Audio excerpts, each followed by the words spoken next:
Hello, Carl here with Sustainability Theory News. We're over at ecofarmingdaily.com. They have a great article on humic acid, which is really the secret ingredient to healthy soil. In sandy soils, it helps it retain moisture and nutrients for longer periods of time. In clay soils, it breaks up the clay and allows for greater channels to be put in for the water to move through the soil, or rather, it improves the soil's structure. But what is humic acid? Well, in compost, you have nutrients that plants need to grow. And then in the soil, you should have some beneficial microbes, bacteria, and fungi that break down the nutrients into usable forms of the plants, or chelated nutrients. Well, humus, humic acid, fulvic acid, they're all very similar. That's sort of the in-between step right there. It's actually created from the breakdown of amino acids or proteins in the compost or other organic matter that you add. And then it's used as sort of a catalyst, if you will, to help chelate the nutrients into a form that's uptaken by the roots of the plant. It likes to roam around or really hang out around the roots of the plant, really close, what's called the depletion zone, where nutrients can get depleted very easily.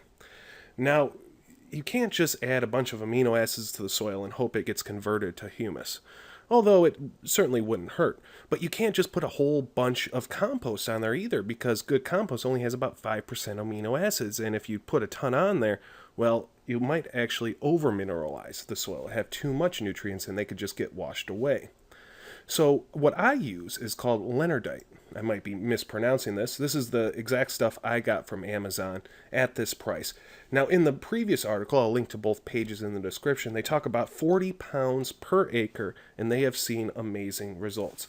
Now, this stuff is an organic source. It's mostly fulvic acid, if I remember correctly, rather than humic acid, but they're both very similar. And it contains 70% by weight, so 100 pounds of this would produce 70 pounds of humic acid and get you a little bit more than an acre. But heck, if you've seen great results or so-so results with humic acids, please leave it in the description. There are liquid humic acid supplements out there that just dissolve in the water, but heck, fulvic acid dissolves in the water anyway, so you might as well get the powder. You'll end up saving a lot of money. They also talk about how incorporating it into the soil isn't necessary. You can put just a little bit on the top for some top dressing, and it'll work its way down into the soil.